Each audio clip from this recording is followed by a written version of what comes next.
Bible Institute dan punya satu orang istri namanya Talina ya, banyak juga yang mungkin kenal, dan 2 orang anak, Zoe dan Chloe ya. Mari kita sambut firman Tuhan sambil kami berdiri teman-teman. Mari kita sambut dengan tepukan antusias, kita rindu ya mengalami kuasa Tuhan di dalam bulan ini, yaitu Step Up. Terima kasih, silakan duduk. Terima kasih untuk Saudara Hendy. Pertama-tama terima kasih untuk kepemimpinan yang ada. Saya senang berada di rumah Tuhan, tentunya membagikan firman, tetapi terlebih lagi di rumah sendiri, dalam arti di Abalov, karena saya juga di Abalov tentunya sejak saya bertobat. Kemudian saya bertobat di Malaysia dan saya kembali ke Indonesia tahun 2001, dan sejak saat itu saya ada di Abalov. Jadi saya di Indonesia ini adalah orang Abalov, gitu ya. Jadi senang sekali pertama kali ada di sini, dan saya ditemani oleh istri saya tentunya di belakang, Tantina, bersama dengan anak-anak kami, ya. Dan terima kasih sudah nemenin juga untuk menjaga anak-anak kami. Nah, pagi hari ini tentunya kita akan melihat firman Tuhan dengan judul Step Up. Bagaimana kita bisa, waktu saya merenungkan ini, saya mencari ilustrasi. Sebetulnya step up itu bukan cuma melangkah ya, tetapi seharusnya melangkah lebih naik. Karena up gitu ya, bukan sekedar melangkah maju, tetapi kita maju sambil naik, sehingga kita akan menjadi pemimpin yang Tuhan inginkan. Izinkan saya berdoa sekali lagi, mari kita tundukkan kepala. Bapa, kami mengucap syukur untuk berkat dan kasih anugerah-Mu dalam kehidupan kami. Pada saat ini Tuhan, berbicaralah kepada setiap kami, supaya firman-Mu yang menguatkan dan menghiburkan kami, dan berikan kepada kami sebuah inspirasi ilahi untuk kami dapat melangkah di dalam kehidupan kami, dan kami mencapai janji-janji Tuhan. Kami mencapai potensi yang maksimal seperti yang Tuhan sudah tentukan dalam kehidupan kami dan keluarga kami. Terpujilah nama-Mu ya Bapa, Engkau yang berbicara. Di dalam nama Yesus Kristus kami berdoa. Amin.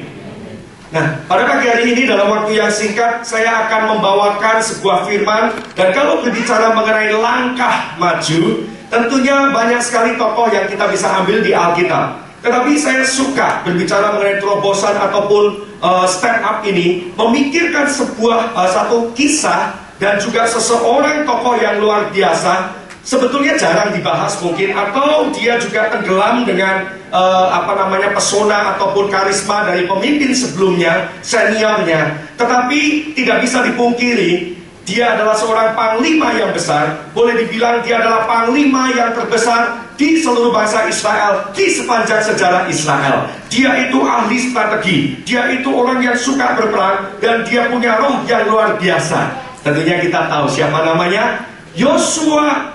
Yosua merupakan seorang yang luar biasa. Dan kalau saya melihat tokoh Alkitab, dia adalah seorang tokoh yang mengakhiri kehidupannya dengan baik. Dia mengawali dengan baik pada masa mudanya. Dia begitu setia kepada Musa. Dia mungkin tidak pernah berpikir akan menjadi pemimpin Israel, tetapi karena kesetiaannya, karena dia percaya kepada Allah, sehingga Tuhan meminta dia untuk memimpin bangsa Israel masuk ke tanah perjanjian, bukan Musa. Dan disinilah keistimewaan Yosua. Dan saya akan membacakan di dalam Yosua pasalnya yang kelima. Ada sebuah cerita yang mungkin jarang dibahas juga. Ya, kalau bicara Yosua itu bicara tentang ayat pasal 1 dan Yeriko. Tetapi di pasal 5 ada sebuah kisah yang menarik. Sebelum Israel masuk ke kota Yeriko, sebelum terjadi runtuhnya tembok Yeriko, maka Yosua ini sedang mengamati tembok kota dari luar. Dan dari situlah kita melihat di mana ayat ini dimulai. Ketika Yosua dekat Yeriko, ia melayangkan pandangnya. Dilihatnya seorang laki-laki berdiri di depannya dengan pedang terhunus di tangannya. Yosua mendekatinya dan bertanya kepadanya, "Kawankah engkau atau lawan?" Jawabnya, "Bukan, tetapi akulah panglima bala tentara Tuhan. Sekarang aku datang." Lalu sujudlah Yosua dengan mukanya ke tanah, menyembah dan berkata kepadanya, "Apakah yang akan dikatakan Tuanku kepada hambanya ini?" Dan panglima bala tentara Tuhan itu berkata kepada Yosua, "Tanggalkan kasutmu dari kakimu, sebab tempat engkau berdiri itu kudus." Dan Yosua berbuat demikian. Pasal 6 itu adalah kisah Yeriko jatuh. Tetapi pasal 5 diawali bagaimana waktu Yosua mendekati kota itu, waktu dia sedang mengamat-ngamati, tiba-tiba nampaklah di hadapan dia, boleh dibilang menghadang sebetulnya ya, dihadang oleh seseorang yang membawa pedang. Bukan cuma bawa pedang, saudara-saudara, tapi dia itu dikatakan apa? Menghunus pedangnya. Kalau orang keluar dengan membawa parang, pisau, dan terangkat, kira-kira saudara-saudara gimana responnya? Mau jabatan tangan atau mau lari? Gitu kan, kalau tiba-tiba ada seseorang masuk ke ruangan ini bawa pedang, pedangnya terhunus ke atas, saudara gimana? Oh silakan duduk, gak bisa. Atau ya mungkin itu pedang ya, pedang kita nggak takut sama pedang. Anggap saja sekarang ini ada tentara, ya, tiba-tiba masuk atau kita ketemu di jalan seorang tentara yang membawa sebuah senapan yang besar dan siap dikokang, plolok. Kira-kira kita akan bilang apa? Apakah wajah kita, apa kabar? Atau kita akan bilang, waduh, mana nih? Lari. Kalau saya jujur deh, saya lari. Dan disitulah kita melihat Yosua ini orangnya luar biasa loh. Dia dihadang, dan saya percaya kalau itu, tapi waktu itu kan dia belum tahu itu malaikat Tuhan. Kita bisa ngomong, lo kan malaikat Tuhan, Yosua nggak tahu. Lo enggak, Yosua nggak tahu. Makanya dia berkata, kawankah engkau atau lawan? Saya coba memikirkan kondisi saat itu. Kalau seandainya orang yang gede yang di hadapan Yosua itu berkata lawan, kira-kira Yosua lawan nggak? Saya percaya Yosua itu siap perang loh. Dia orangnya itu sangat determinasinya sangat tinggi, dan dia pasti akan melawan. Tetapi pertanyaannya pada hari ini, mengapa Yosua berani ya? Kenapa dia mau melangkah? Dan dia selalu memiliki mentalitas gini loh. Bahkan jangankan sekarang, kalau saat itu 40 tahun yang lalu Yosua sudah tahu. Waktu ke-10 pengintai berkata, nggak mungkin, karena di sana penduduknya tinggi, gede, semuanya kota-kotanya berbentang tinggi. Hanya Yosua dan Kaleb yang berkata, kita toh akan memenangkan peperangan itu. Jadi bukan saat itu saja, 40 tahun sebelumnya Yosua sudah memiliki sesuatu yang luar biasa, dan dia siap untuk berperang, dan dia pegang janji Tuhan, dan dia berani berkata kawan atau lawan. Kalau lawan, ayo kita berantem. Tapi waktu ngomong panglima bala tentara Allah, dia pun sujud menyembah Tuhan. Dan tentunya saat itu kondisi sudah darurat, mau perang gitu ya, dan situasinya sudah genting. Tetapi apa yang akan saya bawakan pada hari ini, berbicara mengenai step up, ada 3 poin. Dan marilah kita bertanya kepada diri kita sendiri, apa yang kita lihat? What do you see? Ya, mungkin di slide sebelumnya ya. What do you believe? Dan what do you do? Sebetulnya pada hari ini saya hanya akan membawakan 3 pertanyaan untuk kita renungkan, dan kita akan melangkah dari pertanyaan ini. Apa yang saudara lihat? Apa yang saudara percayai? Dan apa yang saudara lakukan setelah saudara menerima informasi, ataupun setelah Anda mengetahui segala hal yang sedang terjadi? Apa yang akan kau lakukan? Nah, mari kita lihat bagian yang pertama. Ternyata seeing atau melihat itu sangatlah penting. Nah, mundur sejenak. Di dalam Bilangan 13 ayat 33, ini kisah di mana Yosua waktu itu juga menjadi bagian dari pengintai. 40 tahun sebelumnya, sebelum waktu Yosua ada di Bilangan 5, waktu itu bangsa Israel ya mengintai tanah Kanaan pada zaman Musa 40 tahun sebelumnya. Dan dikatakan, oh ya, omong-omong siapa sih yang nyuruh mengintai gitu ya? Apakah Musa yang nyuruh bangsa Israel mengintai atau Tuhan? Kalau kita lihat sebetulnya Allah memerintahkan kepada Musa untuk mengintai tanah Kanaan. Saya berpikir ya, kalau memang Tuhan sudah berjanji, kenapa mesti Tuhan juga yang mengintai? Sebetulnya alasannya apa sih? Kenapa Tuhan ngomong, kamu intai, kamu lihat ya tanah Kanaan, bagaimana kondisi tanahnya, bagaimana orang-orangnya, bagaimana kota-kotanya, hasil ladangnya, dan sebagainya. Dan waktu bangsa Israel pergi ke sana, sebetulnya maksud Tuhan adalah supaya Tuhan mengkonfirmasikan perjanjiannya dengan Israel, bahwa tanah yang diberikan itu adalah indah, bahwa tanah itu penuh dengan susu dan madu. Makanya firman Tuhan berkata, kecaplah dan lihatlah Tuhan itu baik. Dan Tuhan menyuruh pengintai-pengintai itu untuk masuk ke tanah Kanaan, untuk memberikan berita konfirmasi. Ini adalah tanah yang Tuhan janjikan. Tepat waktu itu belum ada Google Search. Orang nggak bisa lihat keadaan tanah tetangga, apalagi mereka adalah bangsa yang diperbudak 400 tahun. Mereka belum pernah pergi ke tanah Kanaan dan mereka tidak tahu. Mereka cuma bilang, oh iya, tanah itu katanya baik. Janji-janji dari nenek moyang, dari Abraham, dari Ishak, Yakub, baik. Dan waktu Tuhan menyuruh pengintai, sebetulnya bagian yang kedua, siapa yang memilih pengintai? Siapa yang menentukan nama-nama mereka? Bukan Tuhan. Karena dari setiap suku harus memilih satu orang yang dianggap pemimpin muda, mereka kuat, mereka percaya kepada Tuhan. Tetapi dari 10 itu berkata yang tidak baik. Dan mereka berkata begini, memang baik tanahnya, subur, bahkan anggurnya pun harus dipanggul 2 orang. Kira-kira kalau anggur sebesar semangka gimana? Gimana? Gede banget, subur banget gitu loh ya. Dan akhirnya mereka memang bagus, memang. Tapi, nah kalau ada kata tapi itu menganulir yang pertama, menghilangkan yang pertama. Bagus, tapi, nah, juga kami lihat di sana orang-orang raksasa, orang enak. Maksudnya keturunan enak yang berasal dari orang-orang raksasa, dan kami lihat diri kami seperti belalang, dan demikian juga mereka terhadap kami. Laporan ini mengatakan kami ini seperti belalang. Pertanyaan lagi, siapa yang mengatakan mereka seperti belalang? Orang Kanaan, orang raksasa yang ketemu sama pengintai dan berkatakan kamu belalang, kamu kecil, tak pites kamu gitu ya. Atau mereka sendiri yang melihat diri mereka seperti belalang? Sebetulnya nggak ada yang mengatakan bahwa hei pengintai, loh, kalau sudah ketahuan pengintai ditangkaplah, ditahan, dibunuh, digantung, dipenggal, betul kan? Tetapi cara pandang mereka itu sangat negatif, karena mereka tidak bisa fokus kepada janji Tuhan. Mereka hanya melihat kepada diri sendiri. Dan disinilah kesalahan banyak orang. Kita tahu Tuhan baik, kita tahu janjinya ya dan amin. Tetapi, apakah itu untuk saya?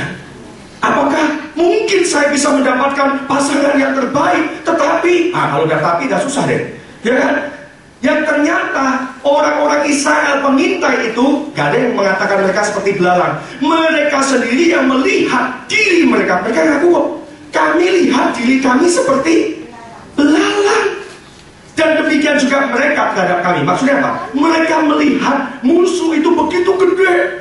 Mereka melihat keturunan enak begitu luar biasa kuat. Dan mereka, gemetar, kami seperti belalang. Mereka raksasa. Bukan musuh yang mengatakan, bukan orang Kanaan, bukan pasukan dari musuh, tetapi mereka melihat diri mereka sendiri. Sebelum kita melakukan langkah iman atau langkah strategis, bagaimana saudara melihat diri saudara sendiri? Next slide. Sebetulnya apa yang saudara fokuskan itu akan membesar, ya. What you focus on expands. Artinya gini, kalau saudara lagi pengen mobil warna kuning, selama ini saudara pikir nggak ada yang punya mobil warna kuning. Tetapi waktu saudara memikirkan mobil warna kuning, karena saudara berpikir fokusnya adalah mobil warna kuning, percayalah, setiap hari saudara akan ketemu mobil warna kuning yang sebelumnya saudara tidak pernah lihat. Kenapa? Karena saudara lagi fokus itu. Atau suka sama satu handphone, dulunya nggak pernah perhatikan handphone itu. Tetapi karena lagi pengen punya handphone itu, tiba-tiba kita lihat teman itu juga pakai handphone itu, yang itu juga pakai handphone itu. Dan tiba-tiba apa yang kita fokuskan itu membesar. Tetapi sekali lagi peringatannya, baik yang baik atau yang negatif, apapun yang kita fokuskan, apapun yang kita lihat, itu akan membesar dalam kehidupan kita. Kalau kita hanya fokus kepada masalah, kita memfokuskan kepada keterbatasan diri, ketidakmampuan diri, maka ketidakmampuan, keterbatasan itu yang akan menjadi besar dalam kehidupan kita. Kita bisa saja menyanyikan di gereja, lebih dari pemenang dalam segala perkara. Tapi pertanyaannya, apakah itu yang saudara lihat dari dalam dirimu? Apakah itu yang kau saksikan mengenai kehidupanmu, bahwa engkau itu sungguh berharga di hadapan Tuhan? Dan si iblis strateginya cuma satu.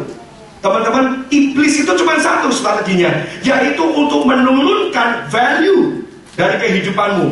If the devil can devalue you, kalau dia bisa mengurangi harga dirimu, ya, dengan mengatakan kau nggak berharga, lihat kesalahanmu, masa lalumu, keluargamu, kemiskinanmu, kebodohanmu, kau tidak sekolah. Kalau seandainya si iblis berhasil menurunkan siapa engkau di dalam Tuhan, dia bisa mencengkram hidupmu. Gampang. Iblis itu nggak punya strategi, ya memang menipu sih, menipu. Tetapi kontrol iblis yang terbesar adalah lewat fear. Kalau saudara merasa takut, khawatir, dan itu menjadi sesuatu yang membahana, ya, gede banget, maka saudara nggak mungkin, oh baca firman ya, oh datang ke gereja ya, lebih dari pemenang ya. Tetapi fear, rasa takut telah mencengkram saudara, dan iblis mengatakan, you cannot do anything. Kamu nggak becus melakukan apa-apa. Bisa lewat orang tua, bisa lewat teman, bisa lewat guru, dan semuanya itu adalah untuk menurunkan siapa diri kita dalam Kristus. Padahal siapa diri kita? Kita baru saja merayakan Paskah. Buat saya, Paskah artinya adalah Yesus mati buat saya. Saya bernilai. Berapa nilainya? Tak terbatas. Oh ada, tak terbatas pun ada nilainya. Nilainya adalah darah Yesus. Harga saya ini telah lunas dibayar. Hidup saya seperti hidupnya Yesus. Allah melihat saya seperti Allah melihat Yesus. Segala otoritas Yesus menjadi milik saya. Rumahnya menjadi rumah saya. Bapaknya menjadi bapak saya. Segala kekuatannya menjadi kekuatan saya. Hikmatnya menjadi hikmat saya. Dan itulah siapa kita sesungguhnya. Dan waktu si iblis berkata yang lain, iblis ingin mengingatkan diri kita, keterbatasan kita, masa lalu kita. Kita nggak mungkin step up. Karena halangan yang pertama adalah cara pandang kita terhadap sekitar dan hidup kita dan situasi kita. Tetapi selain itu Tuhan punya cara sebetulnya.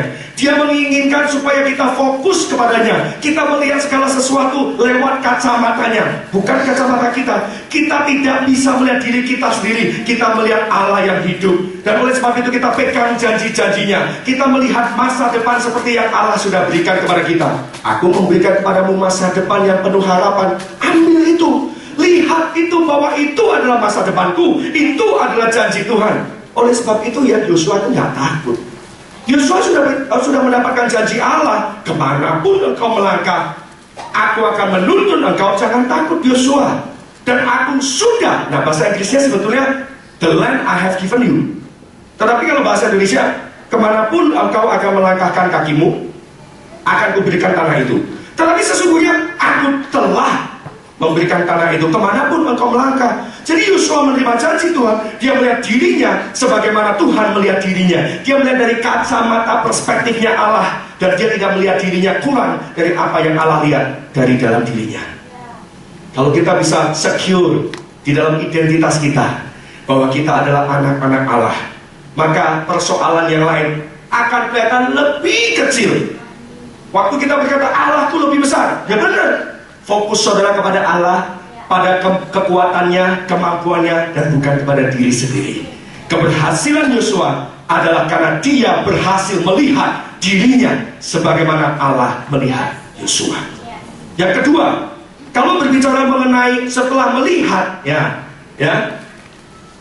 apa yang kita lihat biasanya kita akan percayai, betul kan? Ya lihat, dengar sama-sama. Makanya lebih baik kita mendengarkan good news daripada bad news. Kalau berbicara melihat, kita sudah melihat kacamata dari lensanya Allah. Kemudian kita harus memasukkan itu dalam hati kita, bukan cuma lihat saja. Dan saya mau mengambil satu ayat berbicara mengenai believing, percaya. Di dalam Markus 11 ayat 23, ini ayat ini terkenal ya. Tuhan Yesus berkata, aku berkata kepadamu, sesungguhnya barang siapa berkata kepada gunung ini, beranjaklah dan tercampaklah ke dalam laut, asal tidak bimbang hatinya, tetapi percaya bahwa apa yang dikatakannya itu akan terjadi, maka hal itu akan terjadi. Waktu kita menerima janji Tuhan, pertanyaannya, saudara percaya atau enggak? Saudara mau percaya janji Tuhan atau enggak? Dan di sini dikatakan ayat ini, aku berkata. Nah, kata berkata, Yesus yang saya kasih garis miring yang pertama, itu dalam bahasa aslinya adalah epo, EPO, bukan kepo ya, epo. Artinya, itu adalah perkataan yang konstruktif.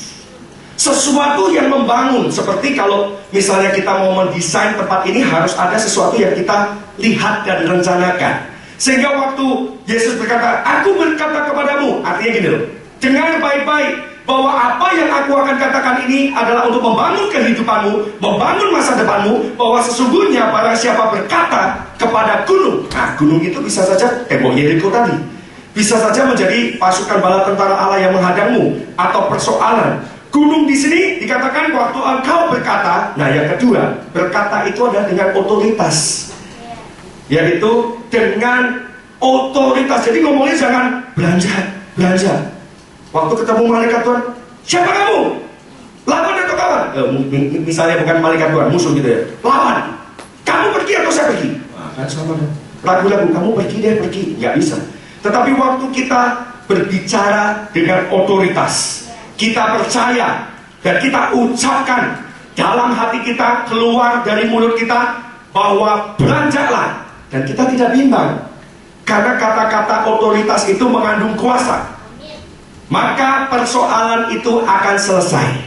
Maka Tuhan yang akan bekerja, bukan kemampuan saya. Dan ingat sekali lagi, iblis mencoba untuk mencengkram hati kita dengan fear. Saya suka nonton National Geographic, saya nggak tahu dengan saudara. Dan satu kali saya temukan begini, kenapa ya orang pawang singa itu berani masuk ya di dalam kandang singa? Bukan karena mereka itu teman. Bagaimanapun singa adalah singa. Kalau dia lapar, dia akan terkam saudara. Tetapi satu hal, ya satu kali kan biasanya orang mau foto ya sama singa, dan biasanya pawang ini akan menghantar orang itu dan dia akan berkata begini, jangan takut, jangan takut, jangan takut. Kenapa? Singa bisa mencium ketakutan. Dan waktu dia mencium, bukan mencium darah, bukan. Dia mencium ketakutan. Dan waktu singa ini mencium ketakutan, dia akan terekam itu. Jadi singa menerkam bukan karena singa itu ya mungkin agresif ya, meskipun sudah dididik. Tetapi kalau dia mencium hawa ketakutan, malah dia terekam. Bukankah iblis seperti singa yang mengaum-ngaum, betul kan? Dan kalau kita itu ketakutan, iblis paling tahu. Iblis itu tahu kita ketakutan. Iblis paling tahu kalau kita nggak percaya, karena perkataan kita bimbang dan kita tidak punya otoritas di dalam perkataan kita. Dan iblis akan menggocoh kita. Kita tidak bisa step up, kita tidak bisa meraih janji Tuhan karena kita bimbang. Makanya dikatakan asal tidak bimbang hatinya, tetapi percaya bahwa apa yang dikatakan. Nah, yang dikatakan yang ketiga kembali lagi. Oh sorry, saya salah. Yang pertama itu Lego, yang kedua Epo. Lego, saudara tahu kata yang konstruktif. Lego, kalau saya ngomong Lego itu apa? Kira-kira yang terbayang di pikiran kita apa? Mainan Lego. Lego itu membangun kan? Teman saya ada yang gila-gila sama Lego. Jadi mainan Lego itu konstruksi. Makanya yang pertama Yesus berkata, aku Lego kepadamu, artinya ini adalah sesuatu yang membangun hidupmu. Dan yang ketiga, tetapi percaya bahwa apa yang dilegokannya, apa yang sedang engkau bangun, itu akan terjadi, maka hal itu akan terjadi bagimu. Bagian yang kedua, dalam step up ini, selain kita melihat janji Tuhan, pertanyaannya, seberapa saudara itu mau percaya kepada janji Tuhan itu? Saya percaya iman itu bukan sembarangan. Maksudnya gini, ya udahlah yang penting nanti aja, yang penting percaya. Loh, yang penting percaya masih belum tentu kita percaya. Faith is not blind. Buat saya sebetulnya, ya iman itu nggak buta loh. Iman itu tahu gunungnya ada. Iman itu bukan denial. Oh nggak ada gunung kok. Mana? Kamu ada masalah? Oh nggak ada. Kamu ada yang mau didoakan? Oh nggak ada. Semua baik-baik. Oh baik. Saya ke gereja. Oh baik semuanya. No. Faith is not denial. Iman itu bukan berarti kita menyangkal keadaan, bukan berarti kita menganulir semuanya dan kita katakan semua baik-baik. Tetapi iman itu adalah untuk mengetahui siapa musuh kita, bagaimana kita berdoa. Makanya Tuhan itu minta bangsa Israel mengintai. Kenapa? Supaya mereka menyaksikan sendiri dan membuat sebuah rencana untuk menaklukkannya. Apa yang menjadi gunung di hadapanmu? Apa yang menjadi Yerikomu? Engkau harus selidiki. Mungkin suatu kondisi keadaan kesehatan, selidiki di internet. Bukan berarti mencari berita di internet atau informasi kamu nggak punya iman. No. Justru karena saya percaya, saya mesti tahu apa penyebab dari ini loh, mama saya ini loh. Saya akan selidiki dan saya akan doakan, saya akan kayak laser gitu ya. Saya akan fokuskan kepada gunung itu supaya gunung itu dilenyapkan oleh Tuhan. Dan yang kedua, iman itu harus diucapkan. Nah, Seringkali susah ya ngomong ya. Ternyata iman itu harus diucapkan. Ya diucapkan nggak perlu di tepi jalan, teriak-teriak di depan pintu gereja, di gereja, kemudian. Tapi yang dimaksudkan adalah supaya telinga kita sendiri mendengarkan dan kita percaya dalam hati kita, maka iman harus diucapkan. Terlepas dari percaya, tadi dikatakan, aku mengatakan kepadamu, aku berkata, kata Tuhan, apapun yang kamu katakan. Tapi kita nggak pernah ngomong sih. Saya percaya dalam hati. Saya pokoknya pendam dalam hati, saya percaya. No. Katakan, ucapkan, aku percaya akan janji Tuhan. Temukan firman Tuhan, baca firman itu terhadap situasi, ucapkan. Karena iblis itu nggak semuanya all knowing, all powerful kan loh. Iblis itu ya sebetulnya nggak pinter loh. Dia hanya tahu waktu saudara ngomong. Kalau saudara nggak ngomong, dia nggak tahu. Dia tidak bisa menyelidiki hatimu. Tetapi waktu engkau berkata-kata, aku katakan, hai iblis, aku percaya janji Tuhan bahwa tanah itu sudah diberikan kepadaku. Iblis baru gentar. Karena saudara mengucapkannya dan saudara mengucapkannya dengan otoritas. Percaya saja nggak cukup. Kalau mau percaya. Ucapkan. Janji, saksikan. Nah ini nggak bersaksi. Oh nanti aja bersaksi. No. Kesaksian itu bukan sesuatu yang selalu harus sudah menang. Kalaupun saudara sedang mengalami pergumulan, saudara bisa berkata, saya tetap percaya bahwa Tuhan pasti memberikan kelegaan. Itu kesaksian. Itu perkataan iman. Dan disinilah kita menyatakan kita percaya. Meskipun aku belum lihat, aku berkatakan. Itu yang dahsyat. Jadi mungkin gak ada kaitannya. Teman saya, di anak komsel saya satu, handphonenya rusak, jatuh, pecah, dan dia ikut satu undian. Dia ngomong gini, hadiah utamanya satu brand, top brand. Ini loh aku dapat. Dia cerita kemana-mana, aku nanti akan dapat nih hadiah pertama. Aku mau dapat. Guess what? Dia mendapatkan apa yang dia ucapkan. Nah ini mungkin nggak selalu harus tepat. Tetapi ini salah satu contoh di mana. Tapi pertanyaannya, waktu engkau mengucapkan bimbang nggak? Yang tahu bimbang atau tidak kan saudara. Saya nggak bisa pakai Google Glass untuk melihat apakah saudara bimbang. Tetapi waktu engkau mengucapkannya dan engkau tidak takut, percayalah, Tuhan pasti berikan. Sebetulnya hidup orang percaya itu paling enak, predictable. Kehidupan kita itu sebagai orang percaya bukan kehidupan yang penuh dengan surprises ataupun kehidupan yang tidak disangka-sangkakan. Enggak. Segala sesuatu yang Allah kerjakan berdasarkan order, berdasarkan sebuah sistem. Allah membangun sistem di dalam dunia. Firman-Nya itu mengajari kita tentang sistemnya Allah. Jadi kita itu sebagai orang percaya dibukakan rahasia. Apa yang kamu tabur, kamu pasti tuai. Itu sistemnya Allah. Dan Tuhan bekerja. Dia menghormati firman-Nya. Bahkan orang yang gak percaya pun kalau dia nanam jagung, dia akan keluar jagung juga. Betul kan? Apakah orang yang tidak percaya kemudian waktu nanam tidak jadi gitu? Enggak. Di dalam dunia ini ada rules, ada sistem seperti gravitasi. Bukan berarti orang percaya lompat dari lantai 19 apartemen karena nggak bisa nonton Spider-Man kemudian selamat. No. Dia nggak percaya, dia doa. Bukan. Allah selalu honor the system, the law. Makanya kan dikatakan firman itu law. Hukum apa sih? Hukum kehidupan. Jadi dalam kehidupan kita sebetulnya tidak ada yang bisa mengejutkan kita, karena kita tahu Tuhan sudah memberitahukannya kepada kita lewat firman-Nya. Apa yang kau percayai dan kau perkatakan, Tuhan berikan. Itu sistemnya Allah. Itu law-nya Allah. Maukah kita masuk ke dalam janji Tuhan? Ya. Tetapi engkau harus percaya bahwa apa yang kau percayai, apa yang kau perkatakan, dan kau percaya kepada Tuhan, bukan melihat kemampuanmu, maka Tuhan akan berikan. Jadi iman itu mesti dilakukan, dipercayai, dilihat, diucapkan, dan yang terakhir dilakukan. Poin yang ketiga, saya akan bacakan. Pada akhirnya ya, berfirmanlah Tuhan kepada Yosua, ketahuilah, aku serahkan ke tanganmu Yeriko itu beserta rajanya dan pahlawan-pahlawannya yang gagah perkasa. Haruslah kamu mengelilingi kota itu, yakni semua prajurit harus mengedari kota itu sekali saja. Demikianlah harus engkau perbuat 6 hari lamanya. Dan 7 imam harus membawa 7 sangkakala tanduk domba di depan tabut. Tetapi pada hari yang ke-7, 7 kali kamu harus mengelilingi kota itu, sedang para imam meniup sangkakala. Apabila sangkakala tanduk domba itu panjang bunyinya, dan kamu mendengar bunyi sangkakala itu, maka haruslah seluruh bangsa bersorak dengan sorak yang nyaring. Maka tembok kota itu akan runtuh, lalu bangsa itu akan memanjatnya masing-masing langsung ke depan.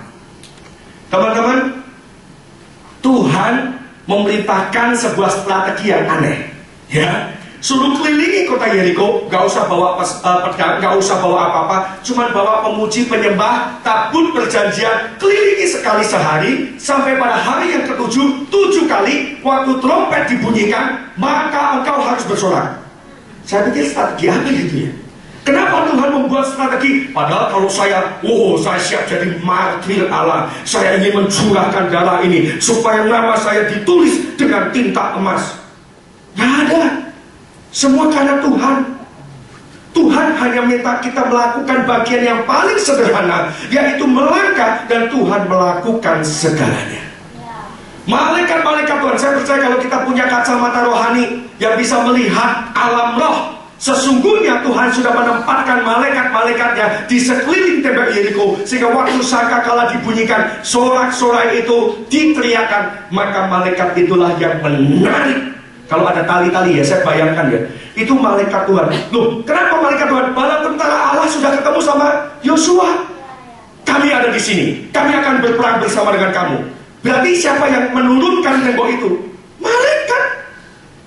Saya punya teori ya, ini bukan kebenaran.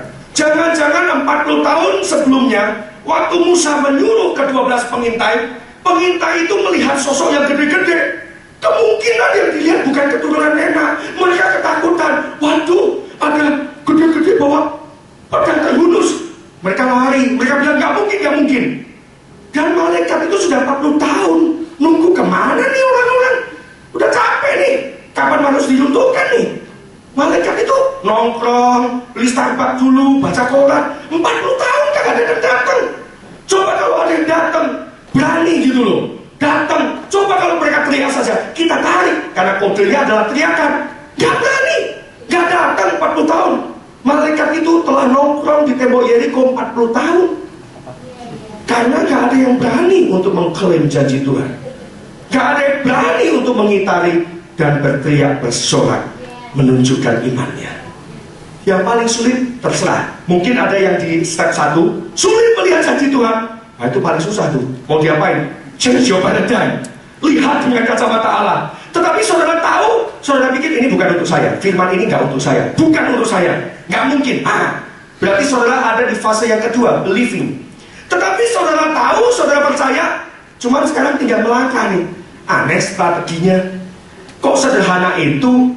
Karena Tuhan ingin ditinggikan, bukan kita.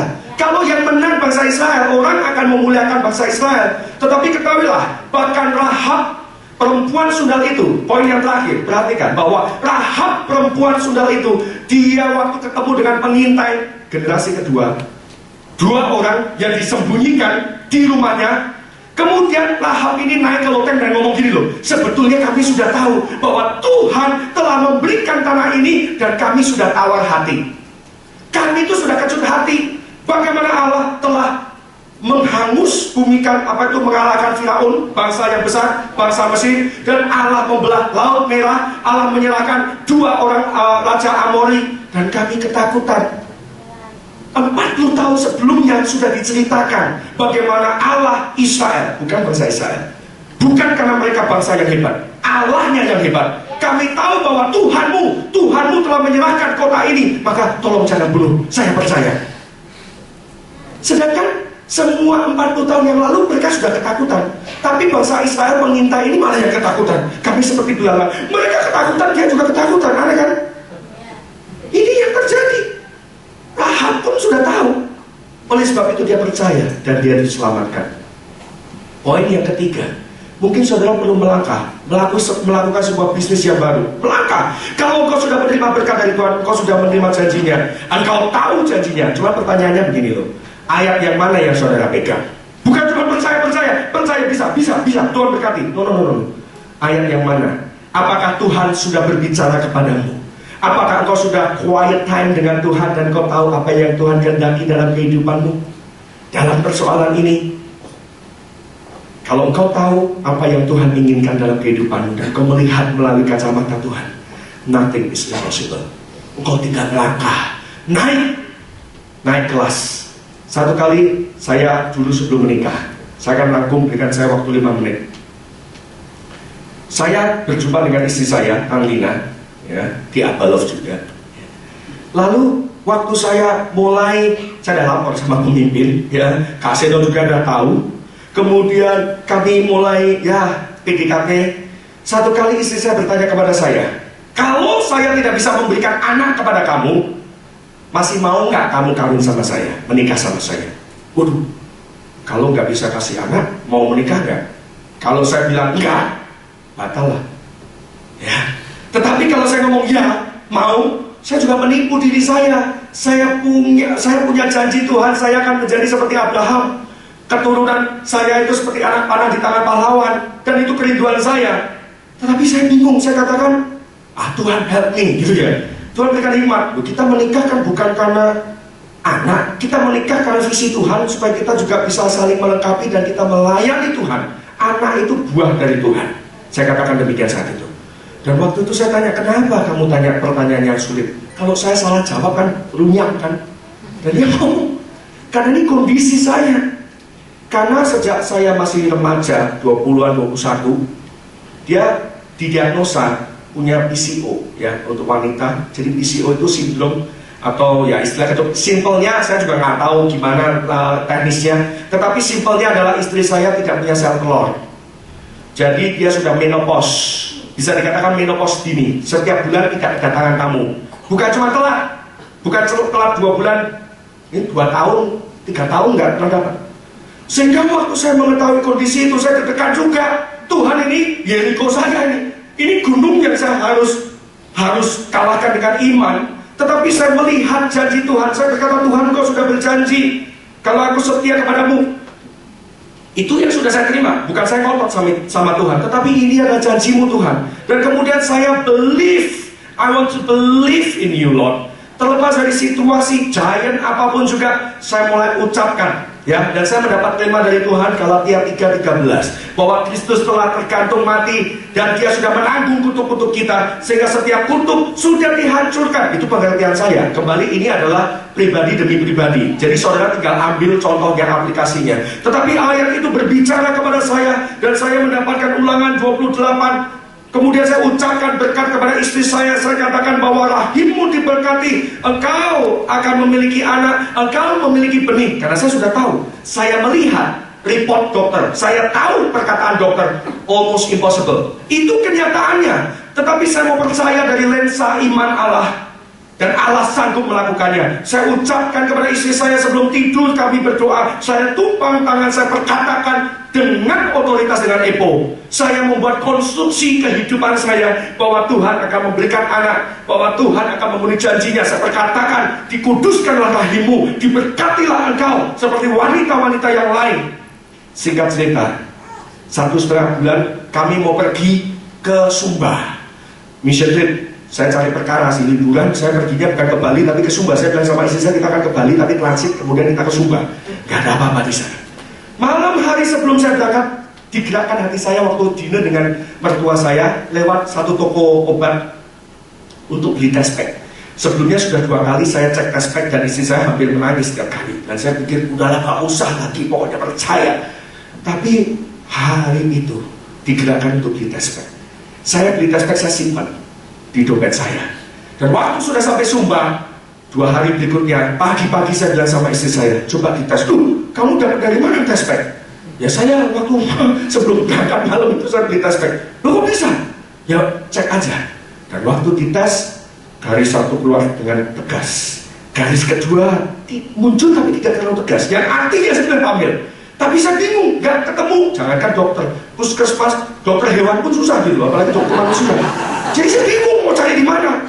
Gitu kan, akhirnya saya telepon mama saya, hanya mama saya telepon. Mam, ini kayaknya Lina hamil. Oh, kamu jangan kemana-mana dulu, jangan naik pesawat. Gimana gak naik pesawat? Kita ada di Sumba. Ya, jangankan setahun, 3 hari juga susah hidup di sini gitu kayaknya. Buat kondisi seperti itu susah buat kami. Akhirnya kami pulang ketemu dokter. Sampai di Jakarta, hal yang pertama saya langsung bikin appointment dengan dokter. Dan kemudian ketemu sama dokter. Sebelum diperiksa, biasa dokter akan bertanya, kapan terakhir kali, maaf datang bulan, hai. Istri saya, kapan ya? Lupa dok. Loh, ibu ini gimana? So, lupa dok. Loh, iya, kapan? Wah, udah lama dok. Mungkin 4 tahun, 5 tahun yang lalu deh. Hah? 4 tahun, 5 tahun? Kok bisa? Lah, saya juga nggak tahu dong, kok bisa? Dan akhirnya janin itu bertumbuh dan memang menjadi anak bayi. Berikan tepuk tangan. Makanya yang pertama kami katakan Zoe, God's life, hidupnya Allah, nafasnya Allah. Dan kemudian saya pikir, ya puji Tuhan dapat satu, haleluya, ini miracle, mujizat. Dan kami sudah gak pikir-pikirkan. 2 tahun berikutnya datanglah sebuah kesempatan, istri saya mulai gak enak badan. Dan satu teman lihat profil BB aja bilang ini, panggilannya KTL, lu cek deh, mungkin lu hamil. Kita juga gak tahu, gak rencana gimana dan kondisi istri saya kan. Kemudian kita expect, puji Tuhan hamil lagi. Dan selama itu gak pernah datang bulan, 2 tahun. Ketemu dokter lagi, ditanya lagi, ibu, dokter yang lain, ibu terakhir kali haid kapan? Gak tahu dong, sejak anak saya lahir juga gak pernah haid dong. Anaknya berapa? 2 tahun sekarang, sama usia berapa? 2 tahun. Dan ternyata hamil lagi. Itu yang kedua namanya Chloe, artinya fruitful. Jadi setelah hidup yang fruitful. Nah, kembali lagi, ini berbicara mengenai firman. Kita orang percaya loh. Kita bukan orang fakta. Kalau kita hanya mengandalkan logika, maka kita adalah perkumpulan orang logika, orang fakta. Tetapi waktu kita berbicara bahwa kita adalah orang percaya, saudara harus percaya kepada siapa? Kepada firman, klaim janji Tuhan. Dan sekarang istri saya malah ngomong sama saya, kamu mesti jaga semuanya, jaga. Oh kok jaga? Dulunya katanya takut gak punya anak, sekarang takut kebablasan.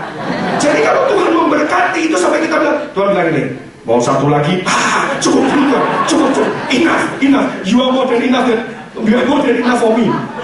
Jadi berkat Tuhan itu menjadi sesuatu yang nyata. Kita mengambil dalam alam roh, kita percaya, kita lihat, kita ucapkan, dan kita melakukannya. Puji Tuhan, saya ambil langkah untuk menikah. Kalau enggak, kemungkinan itu bis terakhir. Grogol terakhir nggak ada lagi. Usia saya sudah lewat. Saya menikah usia 37. Kalau saya nggak step up, nah ini yang bagi lagu-lagu nggak nyindir loh ya, nggak nyindir. Yang lagu-lagu ambil keputusan. Kalau dia wanitanya atau prianya baik, ya takut akan Tuhan, baik buat kamu, baik buat Tuhan, lakukan. Kadang-kadang kita terlalu banyak cari kehendak Tuhan seperti apa. Sekarang saya simpel. Ini kembali buat saya, mungkin nggak selalu buat saudara. Saudara mungkin lebih matematis dan sebagainya. Pertanyaan saya mengenai kehendak Tuhan, apakah ini menyukakan hati Tuhan, berkenan di hati Tuhan, apa yang akan saya lakukan? Kalau jawabannya ya. Yang kedua, apakah ini juga berkenan buat saya?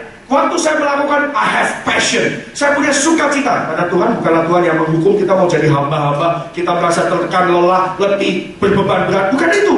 Waktu we do something dan kita merasakan sukacita, itu baik buat saya, baik buat orang lain, baik buat Tuhan, maka itu adalah kehendak Tuhan. Menikah. Karena itu kehendak Tuhan mempersatukan saudara. Dan ini yang terakhir saya tutup. Yang pertama adalah seeing. Yang kedua adalah apa? Believing. Yang ketiga, saudara harus melakukan. Tuhan yang meruntuhkan tembok-tembok itu. Mari kita semua dalam suasana doa, kita tundukkan kepala. Kita mau merenungkan aplikasinya begini loh saudara. Saat ini saya nggak tahu persoalan saudara, banyak dari saudara nggak kenal saya juga nggak kenal saudara. Apa yang menjadi gunung di hadapanmu? Apa yang menjadi stronghold dalam kehidupanmu? Apa yang menjadi benteng-benteng Yeriko? Mungkin itu ketakutan akan masa depan. Mungkin itu adalah kekhawatiran dalam hal keuangan, hubungan, ataupun anak, keluarga, pelayanan, apapun itu juga. Hari ini Tuhan cuma mau bilang supaya kita itu mau percaya kepada Dia. Lihatlah sebagaimana Allah melihat engkau, dan jangan biarkan si iblis mengintimidasi engkau dan berkata engkau nggak berharga, engkau bukan siapa, bukan itu. Tetapi pandanglah seperti cara pandang Tuhan kepadamu. Dan kau mau berkata kata ini dalam suasana doa. Engkau nggak perlu teriak-teriak, tetapi engkau katakan, aku percaya kepada Tuhan yang telah memberikan otoritas ini, dan aku mau berkata kepada gunung masalah itu, sebutkan gunungmu, penyakit itu, ataupun kondisi itu, aku katakan beranjak dalam nama Yesus, dan aku akan melangkah, melakukan apa yang aku tahu aku harus lakukan, dan sisanya Tuhan yang akan meruntuhkan tembok itu. Jangan takut, jangan gentar. karena Tuhan ada bersamamu. Dan saat ini, mari kita bangkit berdiri. Bila kita datang sejenak ini kepada Tuhan, kita mau percaya kepada Dia.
Oke, bagi teman-teman yang belum tergabung di dalam Dynamic Community, pastikan teman-teman nanti bisa ketemu, mungkin bisa ketemu saya nanti, biar setiap teman-teman yang belum ada di dalam Dynamic Community dapat tergabung di dalam Dynamic Community.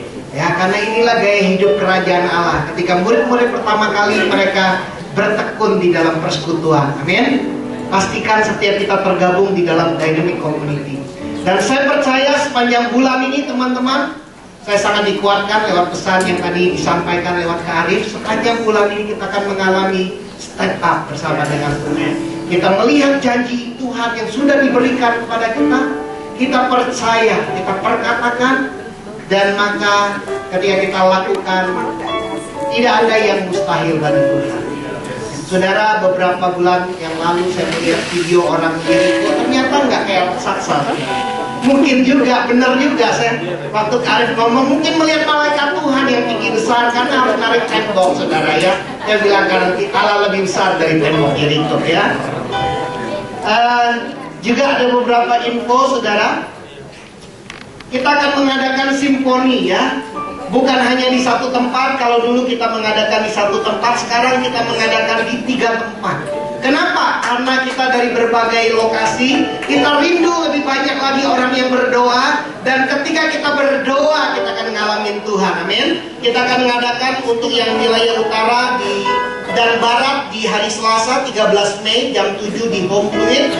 Dan area selatan dengan PIC Elton hari Kamis 15 Mei jam 7.30 malam di Kebayoran Baru. Dan area pusat ada Stephen PIC-nya hari Sabtu 17 Mei jam 10 pagi, tempatnya di Bojonegoro Menteng ya. Jadi kalau teman-teman pastikan kita dapat tergabung bersama berdoa di lokasi kita terdekat, karena kita rindu mengalami Tuhan sepanjang tahun ini. Awal Januari kita memulai dengan benar, kita membangun foundation, dan kita mulai melangkah faith in action, dan bersama Tuhan I am possible. Dan bulan Mei ini kita memulai step up ya. Kita rindu lewat simfoni kita lebih lagi dengar dan melangkah bersama dengan Tuhan. Dan juga ada SPK teman-teman minggu depan. Bagi teman-teman yang sudah ikut SPK Pemenang, minggu depan ada kelas jam 8.45 di ruang hijau. Bagi teman-teman yang belum ikut SPK Pemenang, mungkin bertanya SPK Pemenang itu apa. Saya bisa ada di tempat ini berdiri di depan teman-teman semua, karena pertama kali waktu saya datang ke Abalong, saya juga belum ngerti itu apa SPK Pemenang. Hanya dibilang ikut SPK Pemenang. Ketika saya ikut, saya belajar firman Tuhan. Kita lebih dari pemenang. Tuhan bisa buat kita jadi pemenang yang luar biasa. Jadi pastikan teman-teman yang belum ikut SPK Pemenang bisa ikut join di dalam kelas minggu depan jam 8.45 di ruang New York. Dan tanggal 29 Mei teman-teman, hari Kamis ya, sekali lagi 29 Mei, hari Kamis kita ada a worship awakening. Kita rindu bulan Mei ini, tanggal 29 Mei kita merayakan kenaikan Tuhan Yesus. Ketika Tuhan Yesus naik ke sorga, Dia mencurahkan kuasa Roh Kudusnya kepada murid-muridnya. Dan seorang yang bernama Petrus, seorang yang biasa-biasa, yang menyangkal Yesus 3 kali, ketika dia menerima kepenuhan Roh Kudus, dia mulai berdiri dan dia berkhotbah. Ketika dia berkhotbah, 3.000 orang diselamatkan. Kita rindu tanggal 29 Mei. Kalau mungkin teman-teman kau sudah percaya kepada Yesus sudah sejak lama, tetapi pertanyaannya, apakah sudah ada awakening dalam hidup teman-teman? Apakah ada kebangkitan dalam hidup teman-teman? Tuhan mau kita bangkit. Pastikan 29 Mei kita bisa ajak juga teman-teman kita yang sudah mungkin lama jadi orang Kristen tapi sedang tidur. Nggak ada kebangunan rohaninya. Ke gereja juga Senin Kemis, kadang pengen datang, dia datang. Kalau nggak pengen datang, dia nggak datang. Kita rindu hidup kita mengalami kebangkitan. Tanggal 29 Mei di tempat ini, jam 10 mulai, kita akan ada worship awakening. Kita rindu, kita mengalami kuasa Tuhan, kasih karunia Tuhan, kepenuhan kasih karunia yang memimpin dan menuntun kehidupan kita. Amin. Coba bilang kanan kirinya, wajahnya udah ada wajah awakening belum? Udah ada wajah kebangkitan belum ya? Dan masa muda teman-teman, mari kita bangkit berdiri. Kalau teman-teman sudah mempersiapkan persembahan dari rumah, mari kita membaca firman Tuhan. Firman Tuhan kata